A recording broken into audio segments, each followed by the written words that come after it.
Hey, soulmates. Welcome to Get Into It with Tami Roman. Thanks again for joining me for another great show that I have lined up for you with my special guest, the one, the only, the original queen of comedy. Monique will be visiting today, and we're going to chop it up about her career, the recent headlines.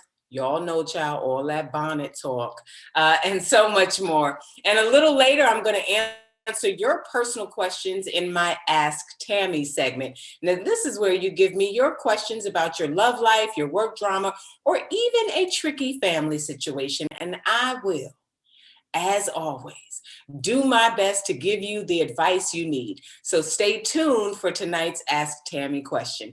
Plus, I've got my favorite, the Power Minute, coming up with some words to lift your spirits. But first, baby, here's my unpopular opinion.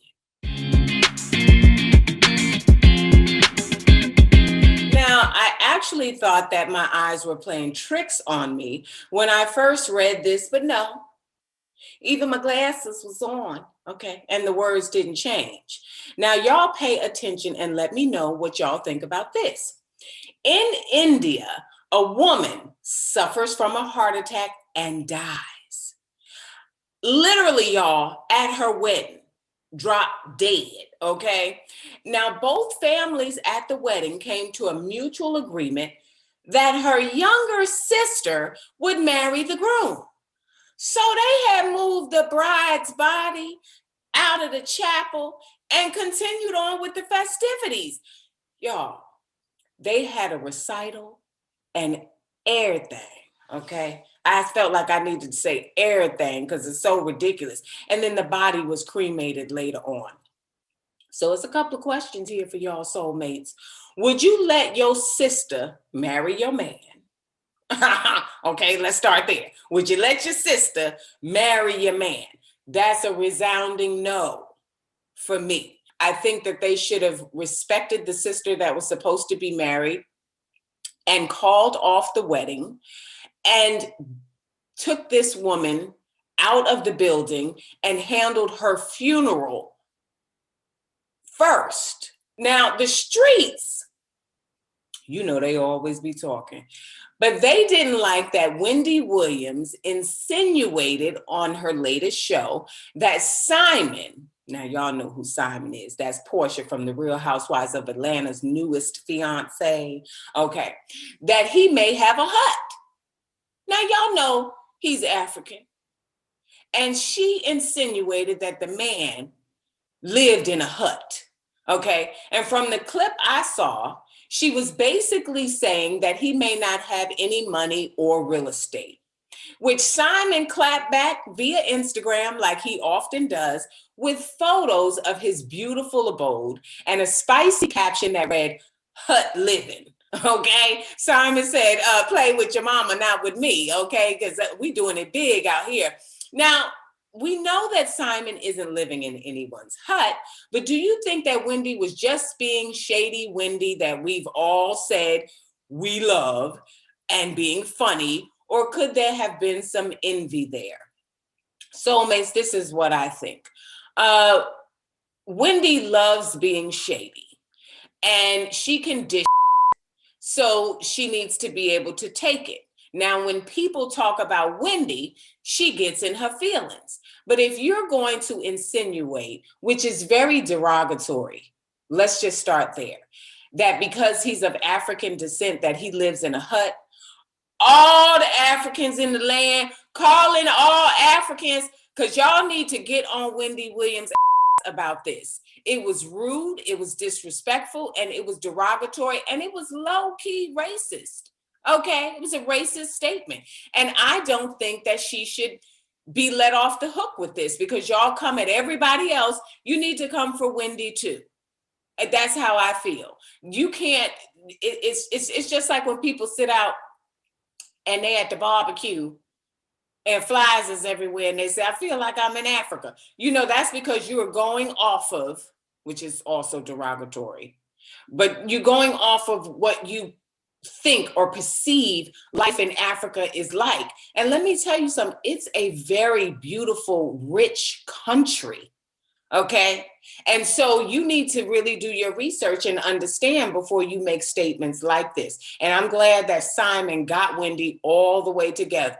Hut living. Okay, I'm gonna start hashtagging that round every time I put up some hut living, because we doing it big around here. All right, soulmates, I decided to cut Unpopular Opinion a little short today because I'm excited to get to this interview. When we return, we'll be chatting with Academy Award winning actress and comedian Monique. So stay right where you are. We'll be right back.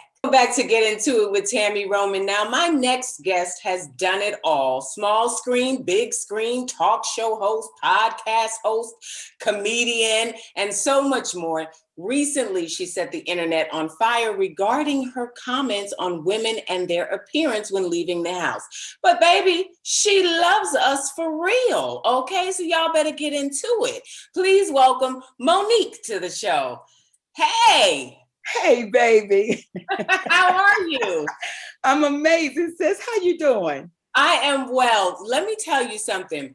You know, before we get into this whole conversation about the comment that you made, I want to say that I've known you a long time. Yeah. And when I responded to the video, I said, oh, Lord, Tammy, figure out how you're going to say it. Don't piss Monique off, because you know Monique going to come for you, child. Monique will tap, tap, tap you on that shoulder, you know? And you did just that.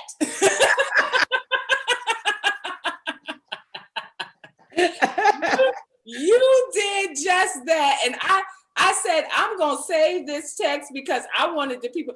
Monique is one of the realest people on the planet. And here again, I've known her a long time, but I knew that if there was some part of my video that she did not agree with, she was going to reach out to me, because that's how she is. She keeps it 100 at all times. So I woke up and I got a text from Mo. I'm going to read it to y'all. She said, hey, my beautiful sister, hopefully this is still your information.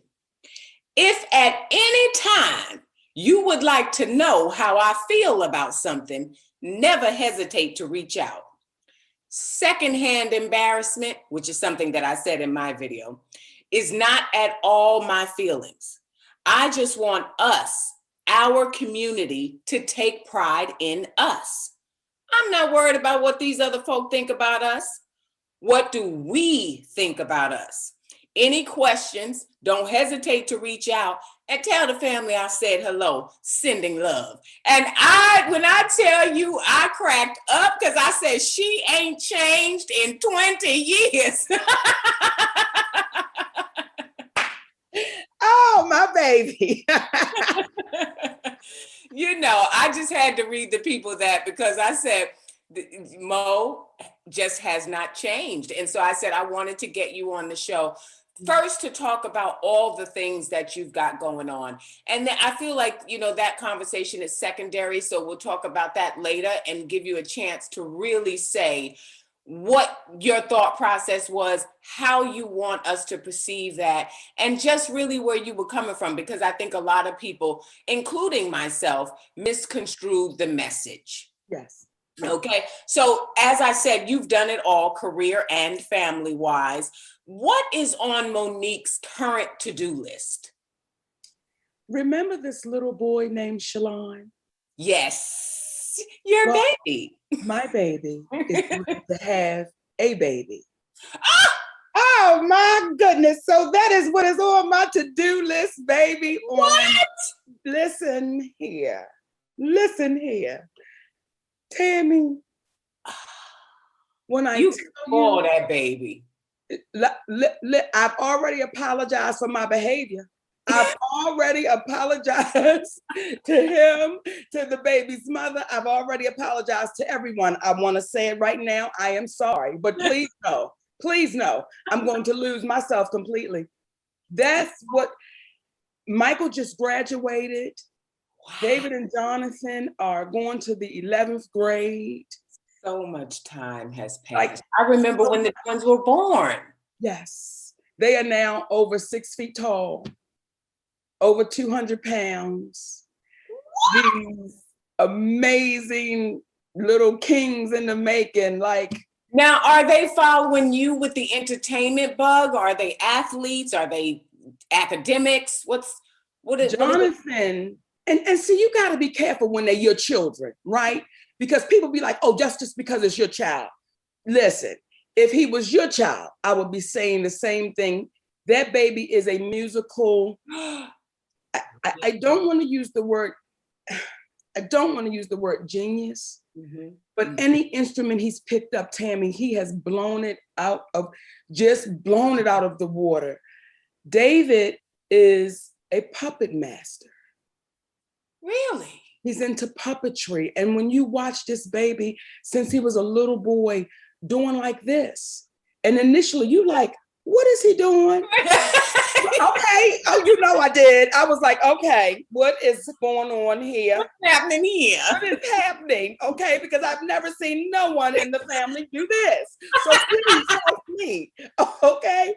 And he does puppets, and he's just, and Michael does beats. And so there are these incredible individual people that I am enjoying watching take their steps into what's going on manhood.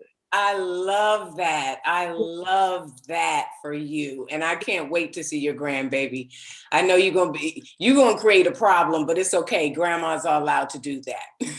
Yes. I told my son, listen, when the baby comes, so do I. Everybody clear about their positions. Yes. That's what's that's what I'm excited about that. Yeah, I'm happy for you. Now, you've done stand-up. In fact, that was your entry into the business, was you being this amazing comedian and then landing your own show on the Parkers.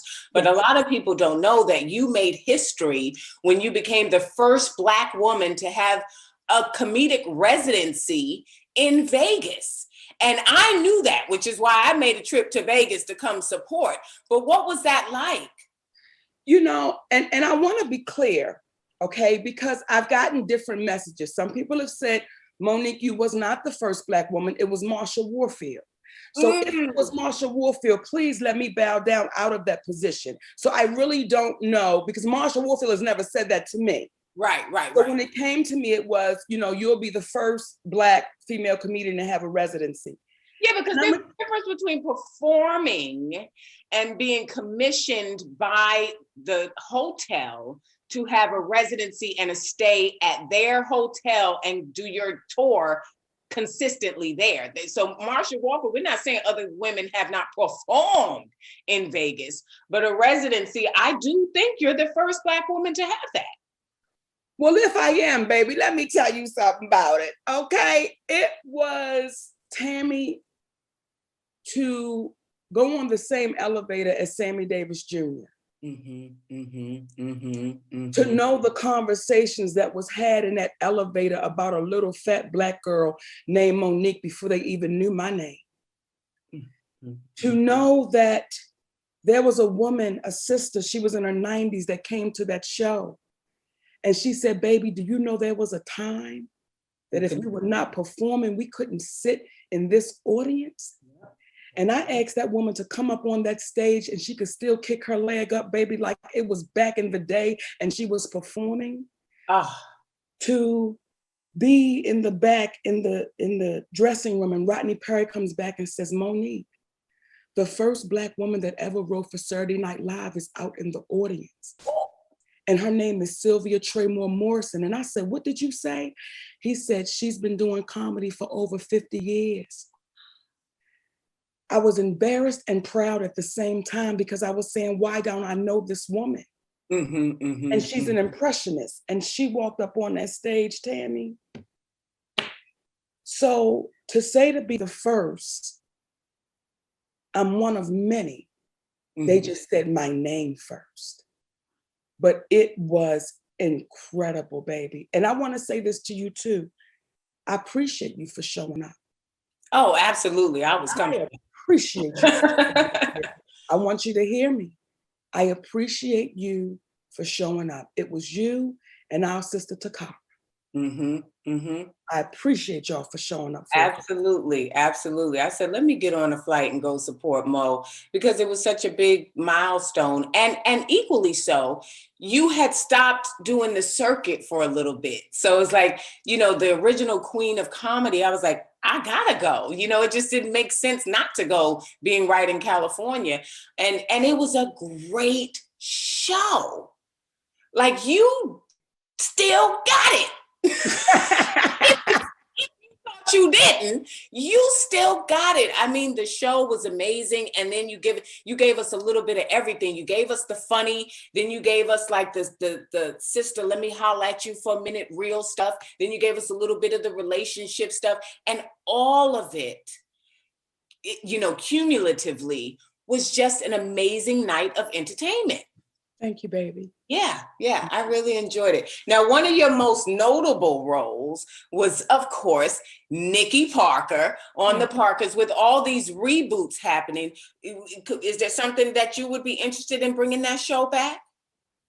You can't reboot something without everyone to reboot it.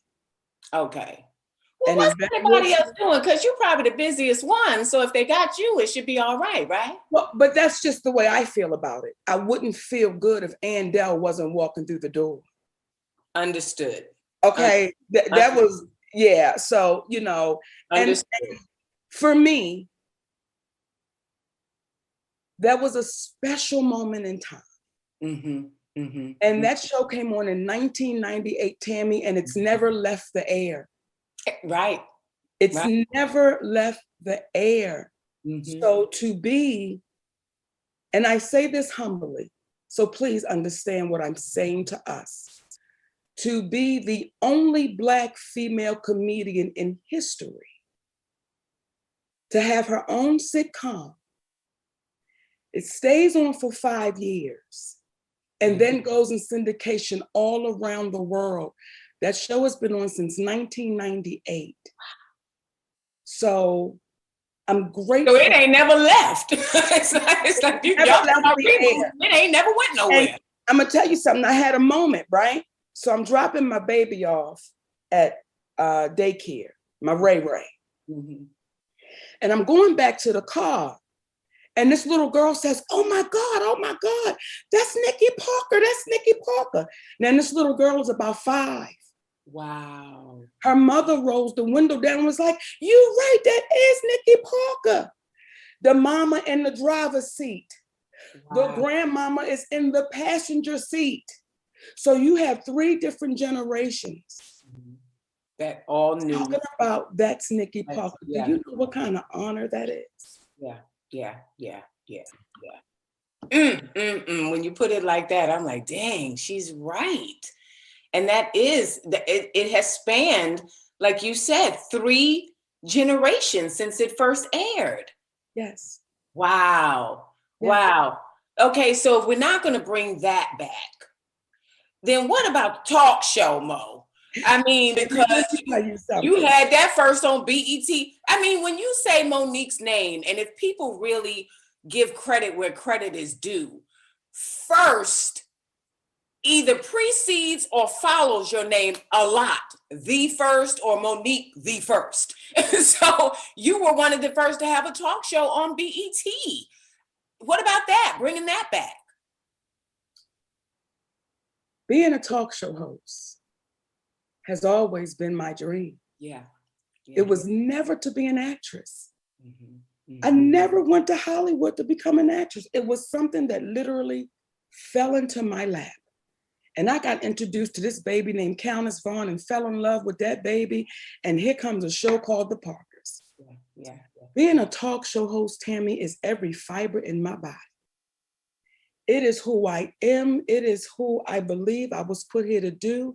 Because as a little girl sitting in Baltimore, Maryland, I watched this big, fat Black woman named Oprah Winfrey on a local show called People Are Talking. And I said, that's it. That's what I'm connected to. That's who, oh my gosh, she looks like me. That show was helping the community in such a way, Tammy, that we were getting letters from the children, to the prisoners, to the elderly. And when I got a letter from a brother in prison and he said, Monique, do you know lights is out by 10? But if we have good behavior, we can watch your show. Watch your show. So y'all was sitting up in jail being good. Right, just so that they could watch your show. Yeah. On, baby. So I enjoyed the Monique show. Yes. I loved the Monique show. I spoke on this on another show. We don't have any African-American females in late night talk. Is that maybe intentional? Well, I would ask you that. I'm going to say this because I can't speak for somebody to say this is definitively what it was. That's unfair of me.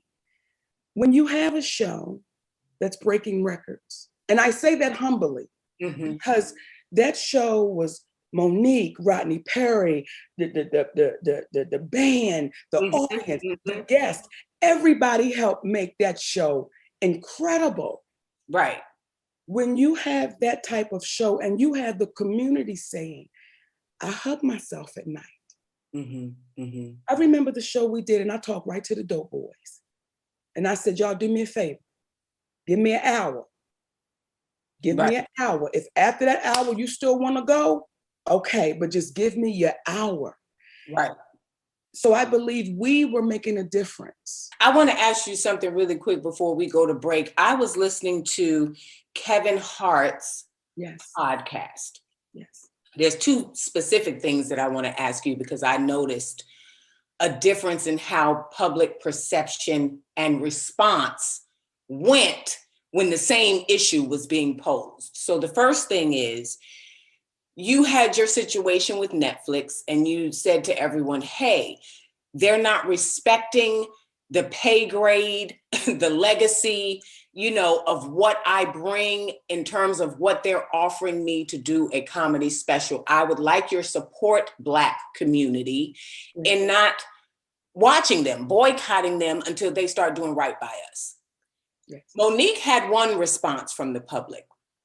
A few months ago, Dave Chappelle did the exact same thing that you were asking, is that he wanted people not to watch his show on Netflix because they weren't paying him to have it.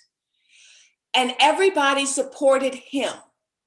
Why do you think you were met with one response and Dave Chappelle another? Remember we used to say Black women are at the bottom of the totem pole? We're now under it. Oof. When you ask me why was the response different for Dave Chappelle, there was a tape that I played to the world where y'all heard a Black man saying what I did to you was wrong. And when my movie comes out, I'm going to apologize. Y'all heard the tape. But for some reason, our community overlooked this man saying what I did. I violated you. Well, why would you tape him? Yeah. So when you say, why is the response different? It's because we're now under the totem pole. We're not even at the bottom. That's why when I said, listen, I gotta stand up against Netflix. I have to, because when you first started off, you said, you've done everything. When I did Kevin Hart introduced me as legend, icon. So why is it that my legend and my icon is so different than the others? Why is it that my resume doesn't add up? So again, when you hear a man, you hear him, not this is what I said. Right. And I taped him intentionally because I knew we would say, oh, that's not true, Monique. Well, now let me press play. And you hear this man saying, what I did to you was wrong. And his name is Tyler Perry. So if what Tyler Perry did was wrong, ain't what Oprah did wrong? Right. Isn't what Lee Daniels did wrong? But what they did, we got to stay silent. If we stay silent, it'll just go away and we'll let the Black community tear her apart. Y'all know how we do each other. We don't have to say nothing. And then Kevin Hart said on his podcast that he was going to get all of those people that you mentioned on the line so that you guys could really have a conversation. Give him 3 days to do it. Did that happen? Let me say this in Kevin Hart's, that brother has a beautiful heart. You can lead the horse to the water, but you can't make him drink it. Mm-hmm. Kevin Hart kept his word.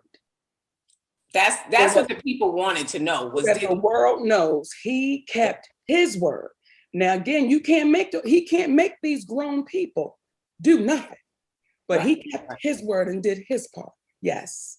Okay, there you have it, soulmates. That's the question you wanted me to ask. Monique gave it to you straight from her own mouth. I have to take a break, but we've got more coming up with the legend, the icon, Monique. So please do not go away. Welcome back to Get Into It. I, of course, am Tami Roman, and I'm here with the hilarious and always honest Monique, picking up this conversation. Monique, I follow you on the gram. And yes. I have seen this lifestyle change where now you're cooking vegan foods. I see you out there growing your own herbs. You know, I see you doing all these dancing routines, and you be getting that dancing in, sis. What inspired this lifestyle? I'm married to a man named Sidney Hicks. And I want that man, baby, for as long as this universe will let me have him. Amen. So I'm gonna put the work in on my end to make sure I'm doing my part. Mm-hmm. See, I wanna be able to run and play with my grandbabies. My mother was a double amputee by choice. Mm-hmm. So I wanna make the choice to make sure not only am I gonna be able to run and play with my grandbabies, I'm gonna be able to run and play with my man. Hey, okay. So I'm trying to do all the necessary things to get what I'm asking for. I love it. I don't know if I could be vegan. And it would take some more convincing for me to cross all the way there. Because Monique, I love steak and pork chops. Well, let me tell you something that the animals told me, right? This is what the animals said. I'm gonna tell you a little secret, because from time to time, they still got to whisper to me that damn. Okay. What they say, listen, kill me now, and I'm gonna kill you later. Well, the plants has said to me that if they care so much about being vegan, why they eating us up? Why they eating all our stuff? Ain't no damn plant said that to you, Tammy. You see how I was fumbling through it. I said, well, the plants have said. See, when they say to me, you gotta have protein, right? And I've been studying them silverback gorillas. I have been studying them gorillas, and they are incredible. Eat not one piece of meat. I just want to, again, give me every opportunity I can. If I get to meet my great-grandbabies, do you understand? Yeah. We've already planned our wedding for when we turn 84. I got to get there. I love that. I think about it. I might could cut out the pork chop. Because Reggie is a good one. Okay? Yeah, Reggie is a good one.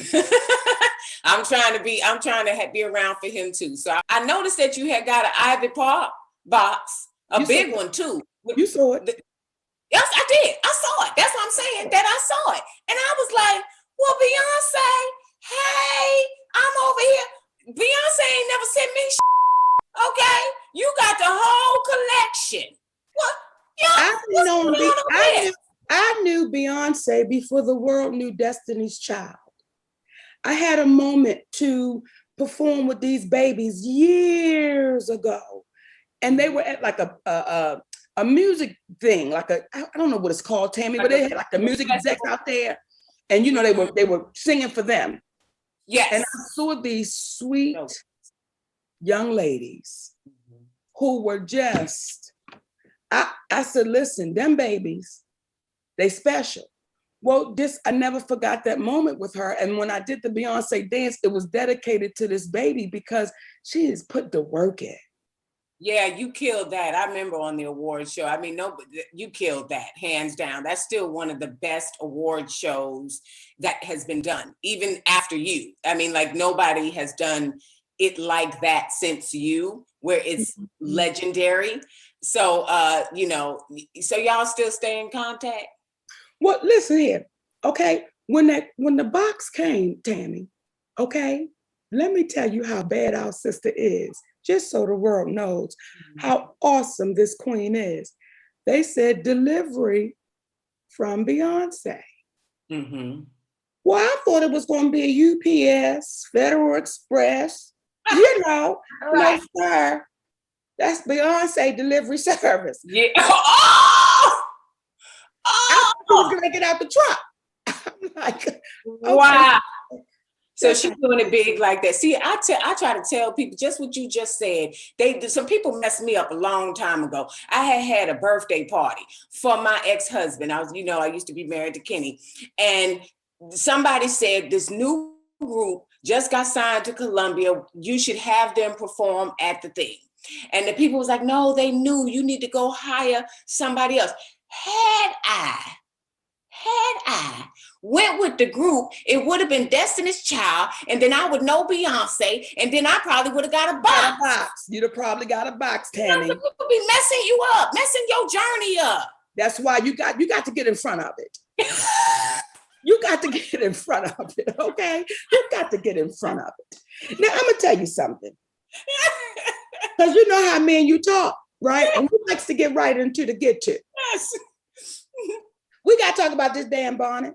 Come on, we can talk about it. We can talk about this to all my little sisters. When our sister Tammy introduced, did y'all hear what she said? And you gave some of that resume, and I appreciate it. Mm-hmm. And you said there's either first in front or first behind. Right. And they treat me like I'm not of no value. I wouldn't say that. I wouldn't say that, Mom. Well, let me say this. Okay. The powers that be, they treat me as if I'm of no value. And I'm not walking around in a bonnet or pajamas or slippers.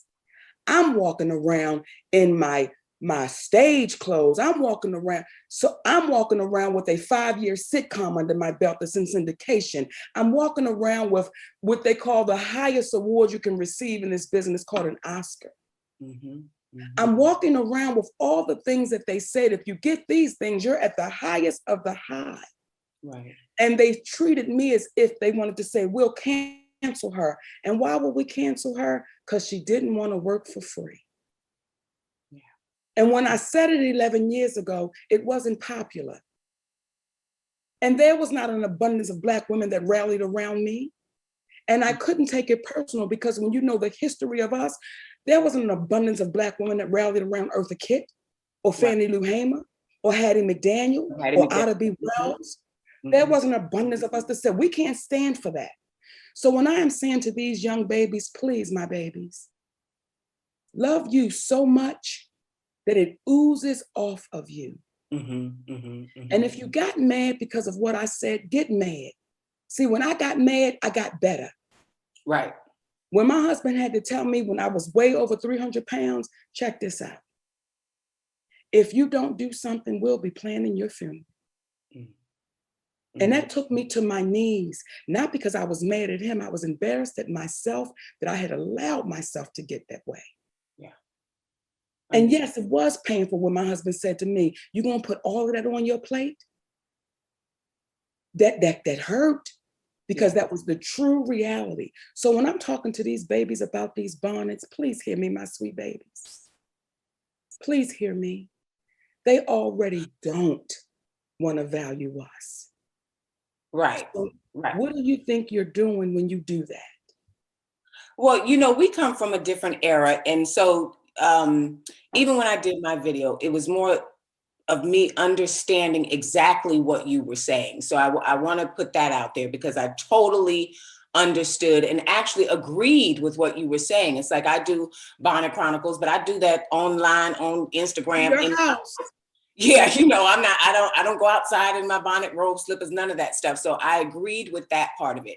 But this generation has this mindset of, we love who we are. We're unapologetically us. And I have to ask you, so when they say, you know what, I just got my hair done and I don't want it messed up and I'm getting ready to get on this flight, and I want to keep my hairstyle. Is there power in that moment of them taking that back and say, I shouldn't have to be dressed up to walk through this airport? Is there power in that moment? Do you know when you fly, you're seeing people from all over the world? Mm-hmm. Mm-hmm. And if you're your walking business, why wouldn't you want to represent your business till its fullest? Mm-hmm. And you are your walking business. Whatever you do, you are your walking business. I understand comfortability. I get that. I fly often. But what I don't understand is laziness.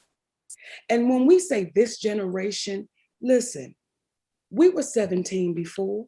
Yes, but we had the village. And it was okay. And what I'm not willing to do is give up on the village. I'm not willing to do that. See, I'm not going to go along to get along. Mm-hmm. I'm not going to say, well, just because this generation, because when I can read you Instagram posts from my young baby saying, Auntie, I appreciate you pulling me up. I was getting a little lazy. I can read you the ones when you have sisters saying, I was losing myself, Monique. I got these babies. And I was just, but I appreciate that. Yeah. So most of us understand it. For the babies that don't, like I said, I'll wait. Yeah. I love us enough to wait. Mm-hmm. I love us enough for us to get it. And I'm not judging because I was guilty of it. When I first started working out, Tammy, I would throw on anything. Mm-hmm. Mm-hmm. And my husband had to say to me, maybe if you look like you cared, you would work out like you cared. Mm-hmm. Mm-hmm. And I was like, I didn't consider that. So when I start getting my little outfits, well, now, baby, I want to. You looked good, you felt good. Exactly. Mm-hmm. So when I watch grown folks, I'm sorry, I understand the babies. But when I watch us commenting, I'm like, you're too grown for that, baby. Right. You're too grown for that.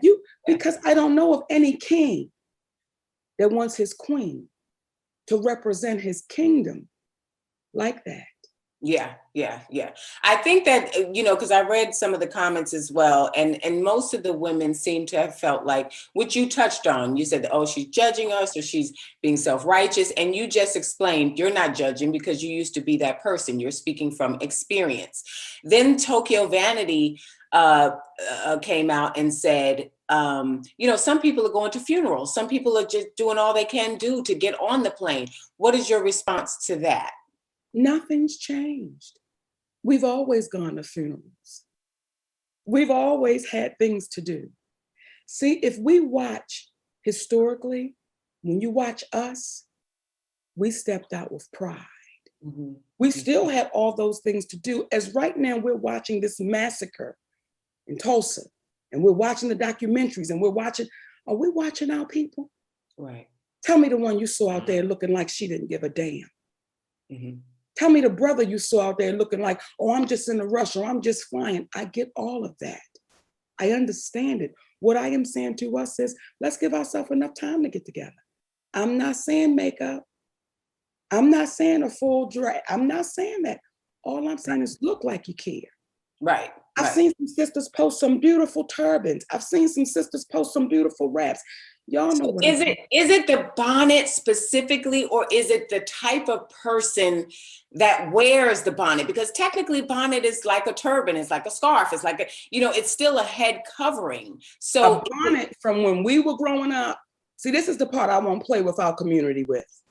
We know the difference between a tam, a bonnet, a hijab, a scarf. I'm not playing with our babies like that because they say, well, what if she had cancer? Y'all know I'm not, stop it. Y'all know what I'm saying to us. You know the bonnets we wear at night because we got to put a satin bonnet on our head because we don't want our hair to break off on the cotton pillowcase. Mm-hmm. Right. I'm not talking about the beautiful head coverings. I'm not talking about those, y'all. And see, if you had on a beautiful head covering, it's not just the bonnet, Tammy. Let's put the whole package together. It's the bonnet, it's the slippers, it's the pajamas. Yeah, that's what I was going to say. That whole package of that is... Yeah, I was listening to an interview with this sister, and she was an airline stewardess. Mm-hmm. And she said there was a time we couldn't wait for the fashion show. Right. There was a time we would be on the plane waiting for our sisters to walk on like, okay then, all right, how you put... Now it is like, what are we doing? So my thing is, as I said before, I'm obligated to talk to our village. Whether you and other sisters or whomever feel like, listen, it is my business. When they said to me, Monique, that's not your business. No, y'all are my business. Two things. If a person was fully dressed and had on the bonnet, would that be like, okay, because they clearly have put pride into the other parts of them. So maybe this is a moment of them protecting their head. I would still tap my baby and say, baby girl, from your neck down, you are glowing. Let the glow start from the head to the top. Got it.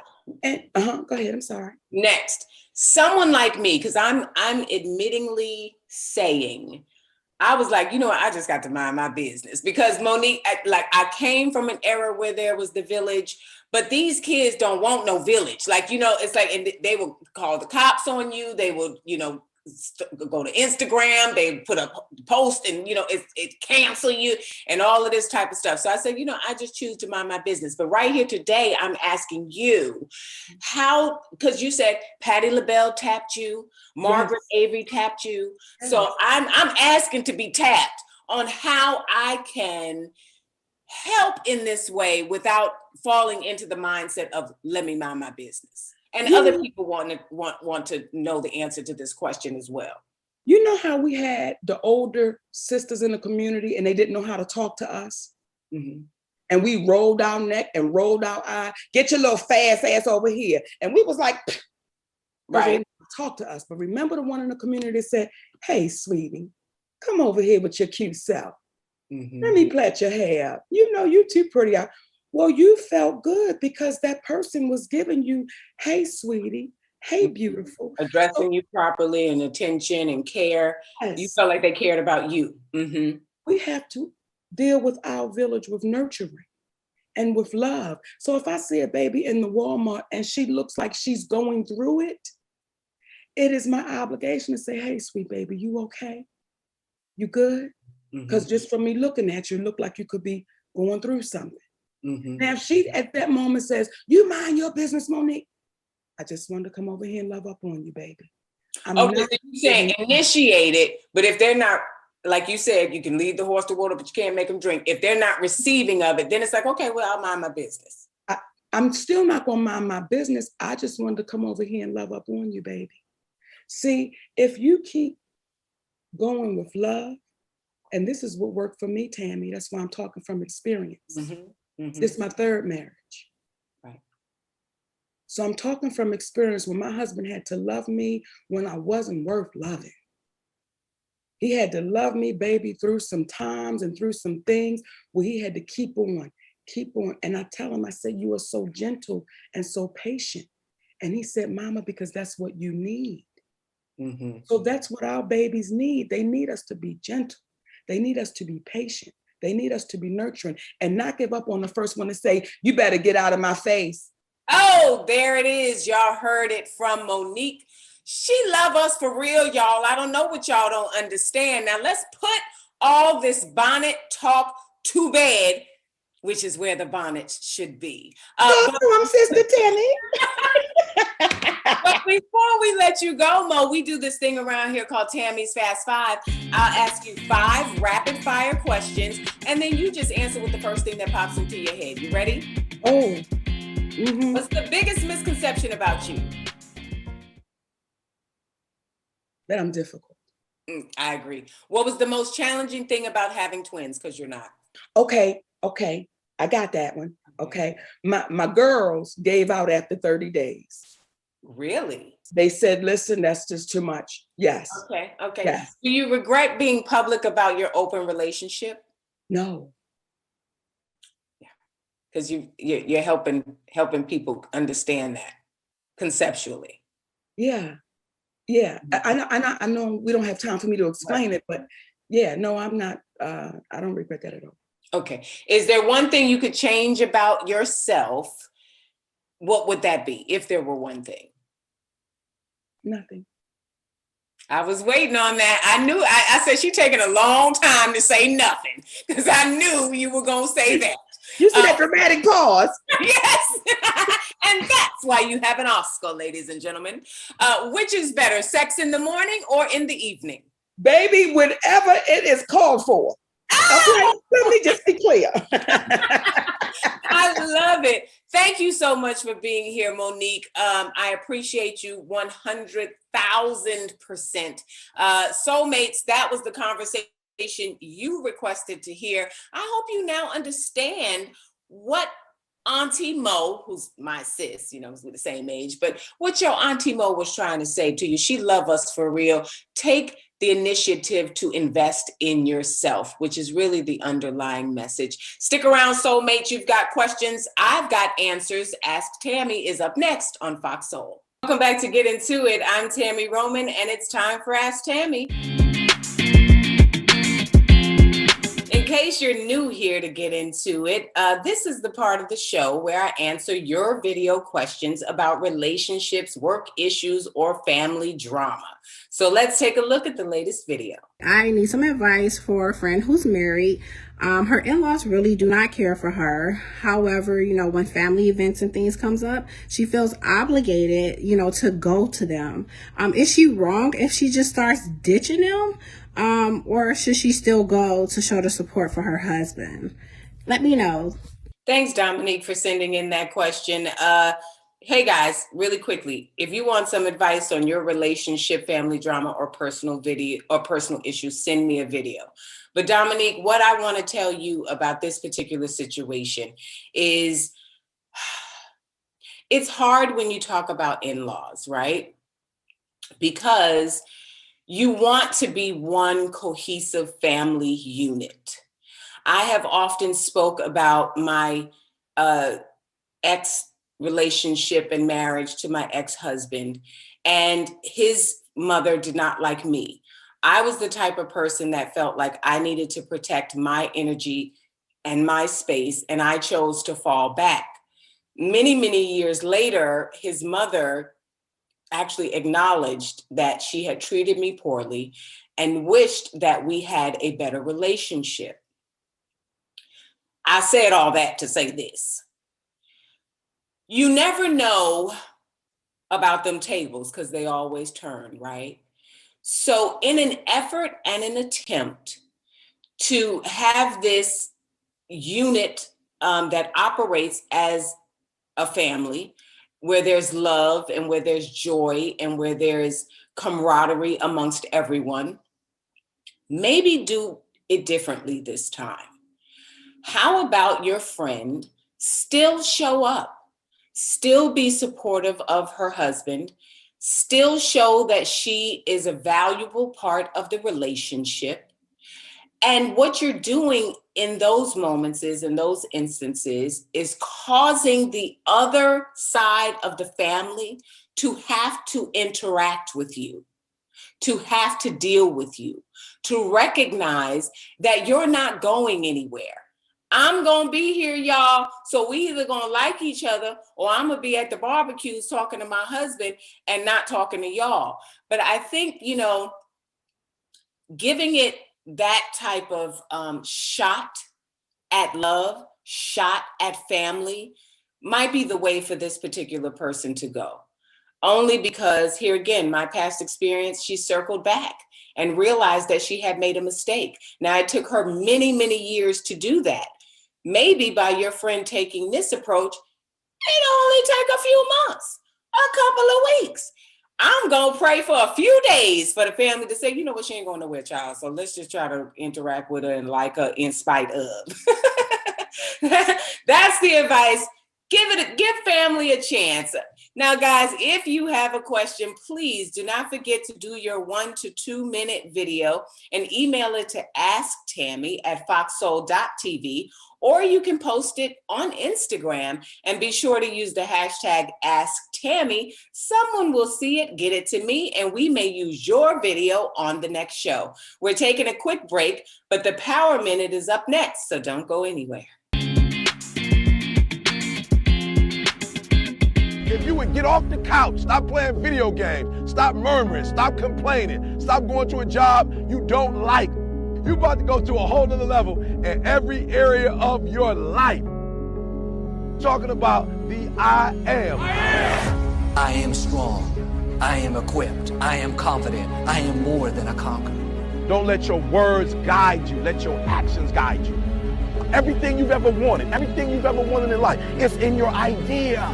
It's in your I am. Come on, I am. For I am. After you get off work, just like you invest in them, you need to invest in yourself. And the problem is simple.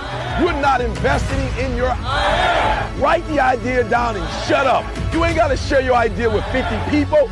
Woo, child, you better come on, Eric Thomas, with that tough love message. I am. Child, I thought I was watching a DeVry commercial at the top. Get off the couch, get off the... Yes, but Eric Thomas, he gave you a word. You have got to let your actions speak louder than your words. Even though you've written your things down, you've got your goals, you've got your vision board, you now have to put those ideals into action. Faith without works is dead. You heard?